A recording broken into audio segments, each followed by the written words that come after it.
just started. Oh, okay. When I met him, I was working in SMU, and this probably about my 5th year at Hayes. Okay. I'm working in the back. I had got to the point where I didn't even want to be on main company. I just I like being back then and back there. Yeah. You know, so they gave me a job in the whole Met Data on the nigga Day. Damn it. Cool nigga. He stayed in the hole about 6 months. He had a jack charge. McKenna Brew. She passed too. Letitia Kennebrew. So he get out the hole. They put him in H2 with her. He get in put in. It's a bunch of GDs in there. Tampa, Playboy, Darrell. I seen somebody had mentioned on one of your things. Somebody Darrell Murphy was the first dude to be locked up prior to Lil B. I was like, nah, Lil B was locked up. Oh no, it was one person that got locked up before him. I think that might have been in there. Darrell Murphy? Was this a white boy? No. No. Darrell Murphy, they call him Playboy. He from Savannah, man. I don't know. Yeah, but he was a juvenile too. He was at Hay where they telling her that he came from juvenile. I got stirred about what the nigga did to him. One of his GD homeboy. Yeah, but Day had moved in the room with Tampa. So Day had already accumulated a lot of stuff from being in the hole. So when he came out the hole, he had all this shit, you know, food and plus shit they had took. So he had all this shit. Tampa and I gambling, and then when the store shot the shit, cause they see he quiet, he play, he wear glasses, little light skinned nigga, bald head, quiet, don't bother nobody. Just, you know, he just kick with certain people. Yeah. So after they stole the shit, he had came to me, cause I'm like 3 doors down from him. He had came and told me, he said, man, he said, I said, who you think? I don't know who got it. But then he sat and watched. He said, boy, I think my roommate did that shit, man. Watch how they, look how they move. Yeah. I'm like, you think Tampa did? Like, cause the GD was in there, they were like this with their chest out, cause they were so deep. Yeah. Everybody was GD. Yeah. You know, so when they did that shit, he just put 2 and 2 together. So I'm down there playing domino with a nigga. I ain't thought no more about it. You know, cause I'm thinking he just gonna let shit go, cause he had so much shit. Man, that man came out to the table. He said, I'm about to go. I'm about to do it. I'm like, what? He said, watch me. And he was watching. I don't know. I said, who you gonna get? Who you gonna get? So Tampa was walking by talking to him. Yeah, walked right behind. So he got up. You know how the seat made with the 4-round. He just stepped back up out of the seat. Soon the home walked past him. Batteries in the sock. Yeah. Bruh, caught, and he was so accurate and precise with it. Every time he swung, he hit him. He ran all the way from the back of the TV, by the back table, toward the front. And every time they swung, he connected, bro. Every time. He couldn't even get away. Mouth busted up. When he, I'm gonna get you, nigga. And all the GD nigga, they pump faking. And, you know, cause, you know, niggas stood up with they like, nah, he from the A, nigga, ain't nobody about to mess with home. Yeah. No, he ain't even going like that. Nigga pump faking like they gonna do something. Darrell Murphy, he was in there, Playboy was in there.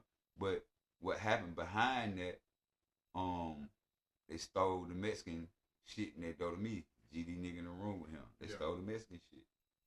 Same the next day. The Mexican didn't say nothing. He just waited till we locked down. You know, he be locked down about an hour. Man, he stuck that boy so bad in that room, man. Yeah. He just waited. He said, I ain't gonna mess with you. He just waited. Yeah. We locked in the room, we 1-on-1. And stuck him up. After they did their count, he just heard home beating on the door and hollering. Nigga who was sweeping, wasn't meant for bro sweeping. It's been over with. Yeah. It's been over with. Okay, so when do you leave Hayes? What year is it? End of 2002, beginning of 2003. 2003. So you actually almost home. At Hayes. Yeah, I'm almost at the door. Yeah, I got about a couple more years left. You leave Hayes, what camp you go to? Macon State. Now, because right now, Macon State, fight. Macon State was like going to college. What you mean? It was, because the design of it, you got to go from one side, they got a south side, a west side, east side. I can't remember what south or north, I can't remember how they called it, but you got 2 different sides and you got the main compound in the middle. Right. And you know, got the administration and all that up there, medical, barbershop, in between that.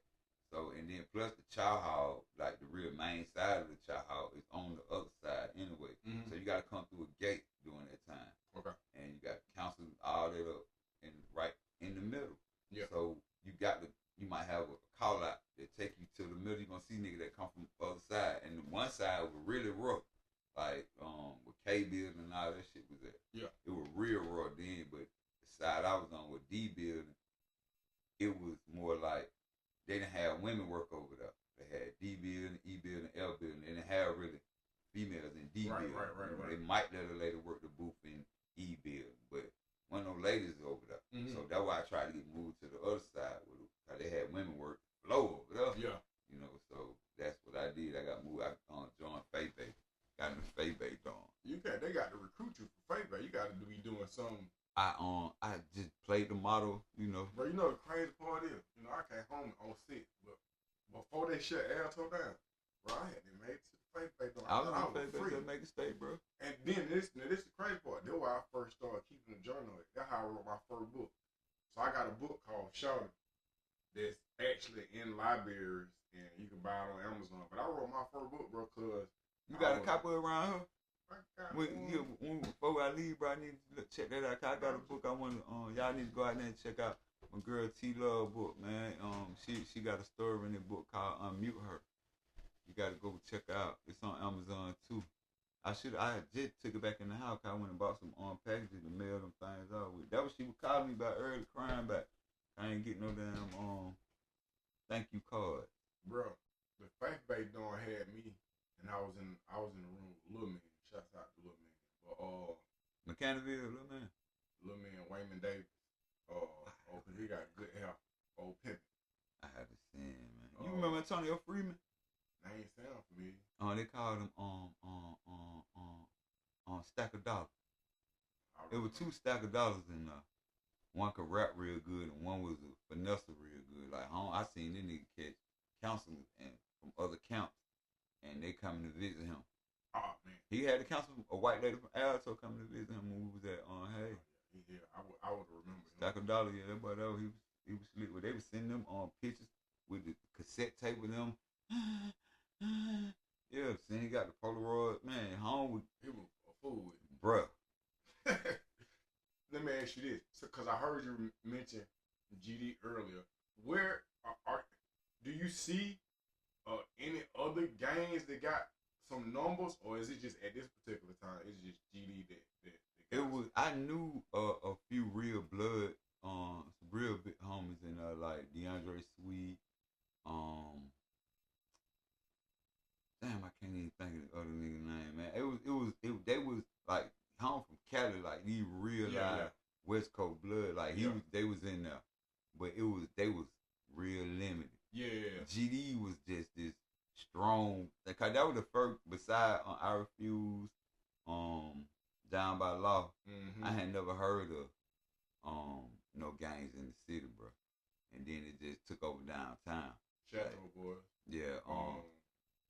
I Refuse. Yeah, I Refuse. Marie Dunn. Yeah. And my cousin Nikki got caught up because she was going with Marie. She got jammed up when they got locked up. She, God bless her soul, my baby, she done passed. So you at Macon State, and do you have any? Because now you in the Faith Bay, so you walking the really like a straight and narrow. Do you take any trades while you doing your bid? Do you get your GED? Yeah, that was one of the requirements the judge gave me. To get your my GED? GED. I got my GED. Early in the bid or late in the bid? Begin. I got it at Hay. I got it as soon as I got to Hay. I wanted to be able to move around, so I signed up with school. I was going to the library. I went on and got that shit real quick. I even used the grant when I got out of prison, like 8, 9 years later. I used the grant when I started going to scholarship. I used that grant. So when you get to Hay, when you make a state, you in the faith base going. How would you describe those last couple of years? By it being so lax versus Hay, I was like, man, I should have started my bid right here, man. Exactly. But see, I don't think that would have ruined me, cause I would have left Macon State and went to Hay. I probably would have caught some more time. Yeah. Cause my introduction to prison was Warren Hall. Yeah. Like if I went to Coastal with Tommy, Billy Tompkins, the one who ended up coming to Hay later on. Yeah. But Warren Hall was my introduction to a warden. Like this nigga ain't playing no game. Yeah. this gonna be structured around here. Inmates and staff. We ain't playing no games. So I would introduce it like that. So when I saw that, cause when he first met me in the hole, he was like, you ain't gonna come to my camp. Cause he said I knew that. You ain't gonna come to my camp trying to run my camp. I was like, no sir. He was like, pack your stuff up. Cause brother said all you gotta do is say sir, no sir to him. That's how you could just be respectful. Don't try to act like you got no attitude. And I didn't even know the man who I was in the room with. He said, that's how you get out the hole. He said, I don't like that nigga. You know, he had been in the hole. He was in there when I left. He never stand up for inspection or none of that shit. You know, I did. He let me on that. So I got the movie The D building. It went from there. That was my introduction. Hey. Do you lose anybody while you're incarcerated? A number of people. My cousin Corey was the first one. He got killed on Simpson. Him and Quint Barnes. Then I saw my cousin Frederick Daniel on the news. I was looking at one TV, Rap City. Some we were looking at on that TV.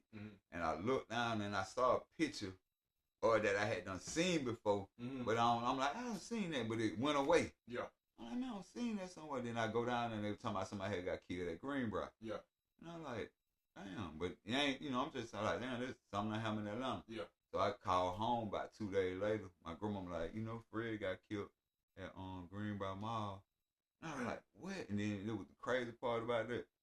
The dude who killed my cousin, bro. My cousin was trying to get me to kill him before I got locked up. He was trying to pay me to kill him, bro. They just had some ongoing beef. They was had went on a lick together and thing went sour and they were beefing. And he had asked me, cuz you do that? I was on some knucklehead shit back then. He was like, you gonna do that? I'm like, and I thought about it. And he was like, I'm gonna give you $5,000 and you can take whatever he got. I'm gonna give you the car. And then, but I had told my girl, Reese Cup at that time, how you gonna give me $5,000? She's like, nigga, that ain't even enough to retain a lawyer. Cause I'm like, shit, $5,000, a lot of money, cuz they're gonna drop on me right quick. And I'm like, this a nigga he beefing with, so, and she made me think like, there ain't even enough money to retain a lawyer with if you get caught. But I wasn't thinking about getting caught. I'm thinking about trying to help my cousin. But when she said retain a lawyer, that made me think like, yeah, what if I do get caught? And I ain't got no money to pay for a lawyer. And I was like, man. So I thought he was going to get somebody to do it. But then that ended up happening a couple of years later. Anybody else you lose? I lost my cousin Daddy. The most important person I lost was my mama right at my end, bro. Like, I had 53 days left and my mama died. Yeah, she was sick. She had got sick. I found out 2004 when I was at Mac. She had caught cancer. Bro, where's your mindset? You 53 days.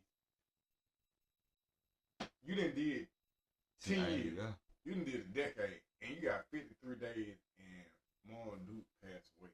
Bro, it's heartbreaking. Like, I can't even describe it because I never had a chance to mourn. I never got a chance to be like, man, just cry or just let that out. Because when it happened, now mind you, my birthday May 27th.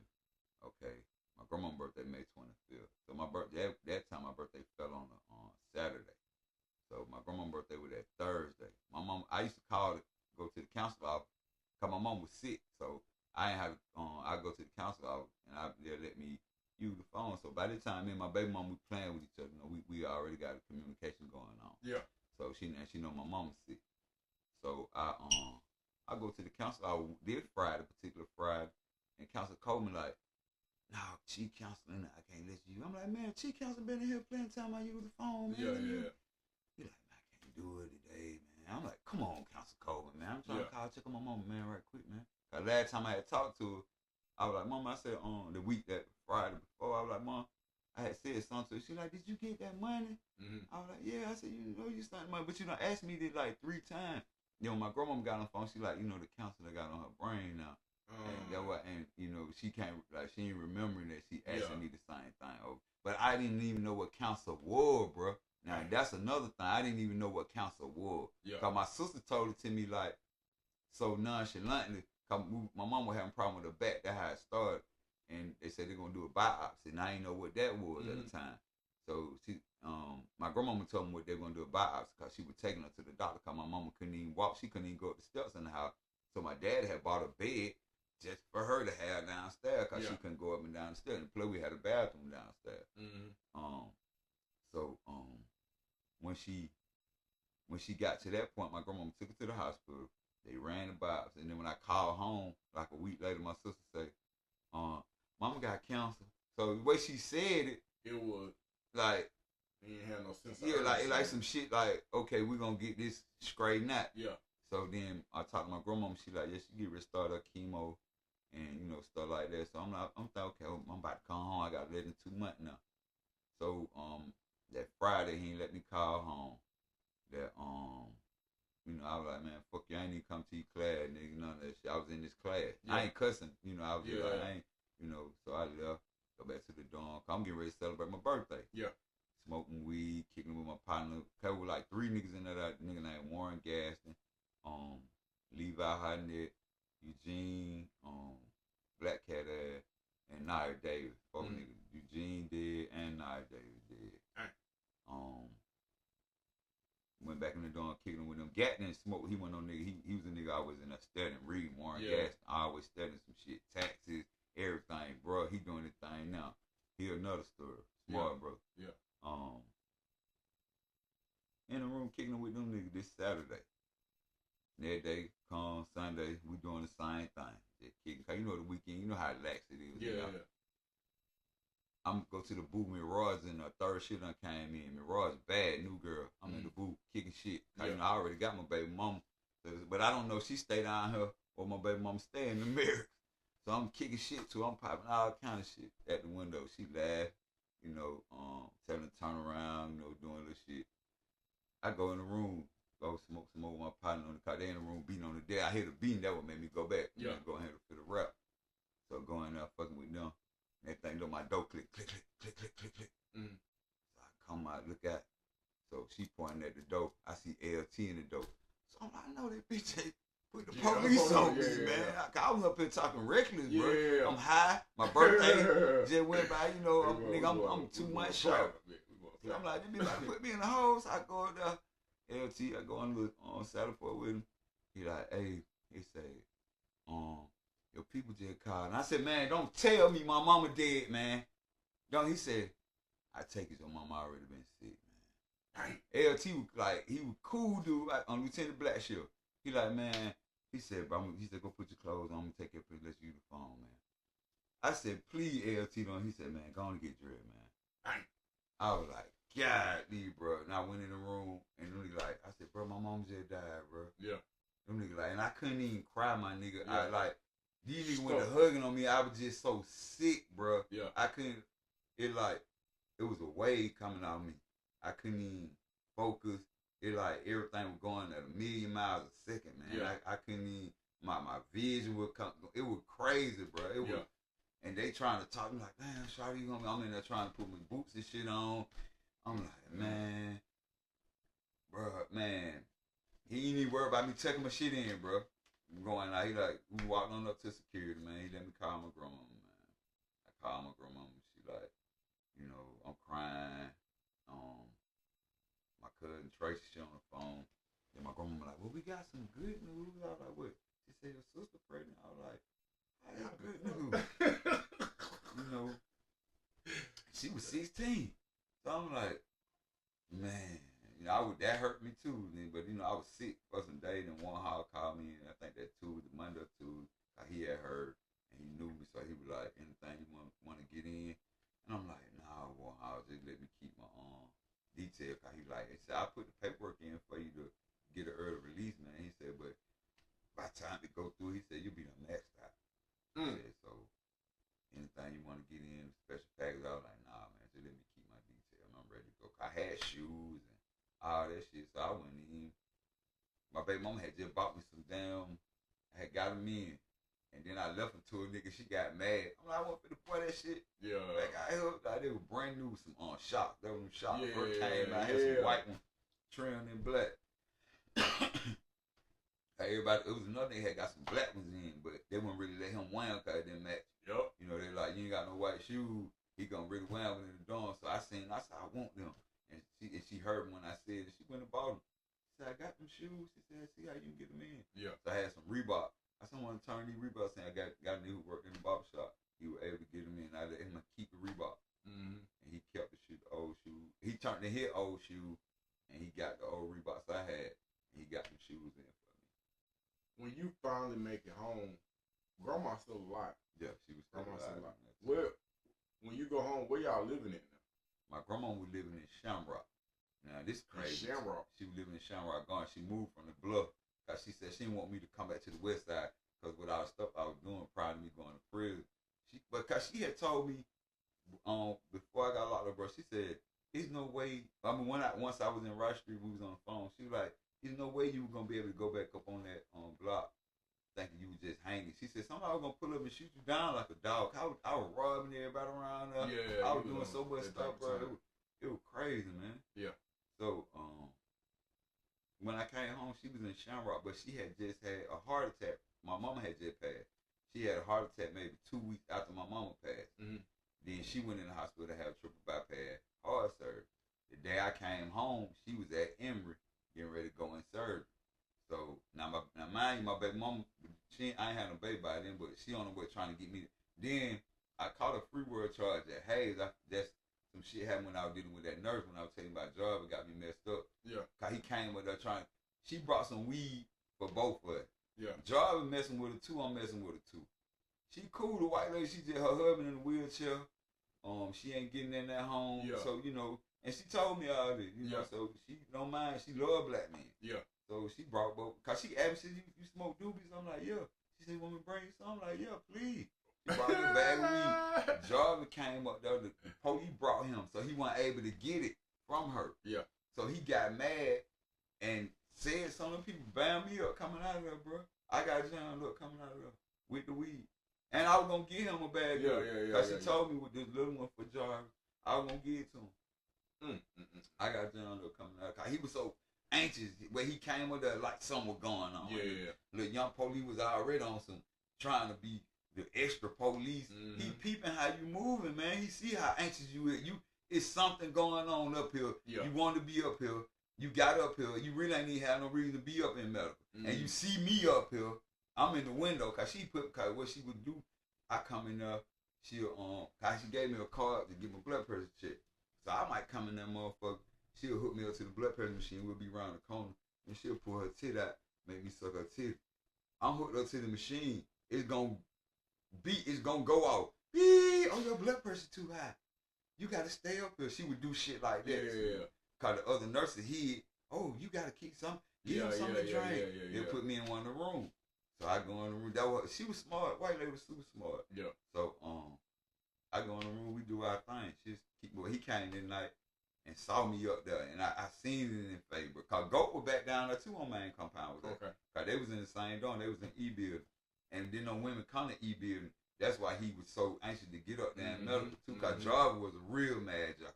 Jarvis used to go on the sidewalk, on the yard. You walk by, he got his coat on. It's 100 degrees outside. He got his coat on. Like, nigga, come on, Jarvis. You know what you are. Yeah, but he one of the reasons why I got down. But I don't switch outside what we were. But this what we had. Grandma, she at Emory. Yeah, I'm about to have her surgery. Mm-hmm. I was just getting home. My auntie, I'm still trying to process. My mama not being here, bro. Right. I'm free. I'm happy to be home, but at the same time, my little sisters. Yeah. My sister I had my nephew. I'm being reintroduced to them because they was little girls when I left. They was 7, 8. Mm-hmm. Now they teenagers. They know they was 6 and 7 when I left. Now they teenagers. My little brother, they came to see me a couple times while I was in prison. Yeah. But I wasn't able to be the big brother that I was supposed to be. Right. Because I wouldn't even call it home like that because it was so depressing when I would call home to hear everything that going on at home. So I would try to space them calls out 2-3 weeks at a time. Before I call home, cause they gonna make sure I got money, but I wasn't even tripping that. But I just wanted somebody to write me, send me some pictures, bro. That's all I want. I ain't even kidding about calling. Just send me some pictures. Now, did you have a plan before you came home? I actually did with the music and had everything mapped out. What was that plan? To get out here and try to really focus on doing something with the music. Mm-hmm. I had no clue on what to do. I just knew I had a talent. I knew I was in the right place with the talent. Mm-hmm. The niggas that was out drove, goddamn, Fabo, Carlos, all these niggas I'm familiar with prior to the music. Right. So I want to get around these niggas when I get out here. Then what my boy name, man? Handspike had came to make a state right before I got out. What Handspike first name? Quint Handspike. Mm. Yeah, just came down to make a state. He was like, boy, there's some niggas in the city. Man, BML. He like, bro, these niggas riding on shit. Boy, these niggas come in the club, bro. They got the whole pallet of the ones, bro, when they come. Like, these niggas shutting the city. And I'm like, where? He like, bro, I'm telling you. Yeah. He like, boy, these niggas riding foreign. He like, well, I'm telling you. Then I start hearing G's in the gym when we go to basketball game. They playing. Hey, I'm like, who the hell? Cause you know we ain't all this shit new. Right. About to come home. Then when I come on home and I'm in the mix. What you mean? I came home. I was on Camilton. I knew drove car from the video. Mm-hmm. The truck, that Cadillac truck. Yeah. I had saw it in the video. So I was riding down Camilton one day and I seen that truck. I said, it got to be Dro. Mm-hmm. I pull up to the pump. He walking out the store, going to the pump. I like, man, what's up, bro? He like, man, what the hell happened? I said, man, where Doe at? He like, he on Cooper Street.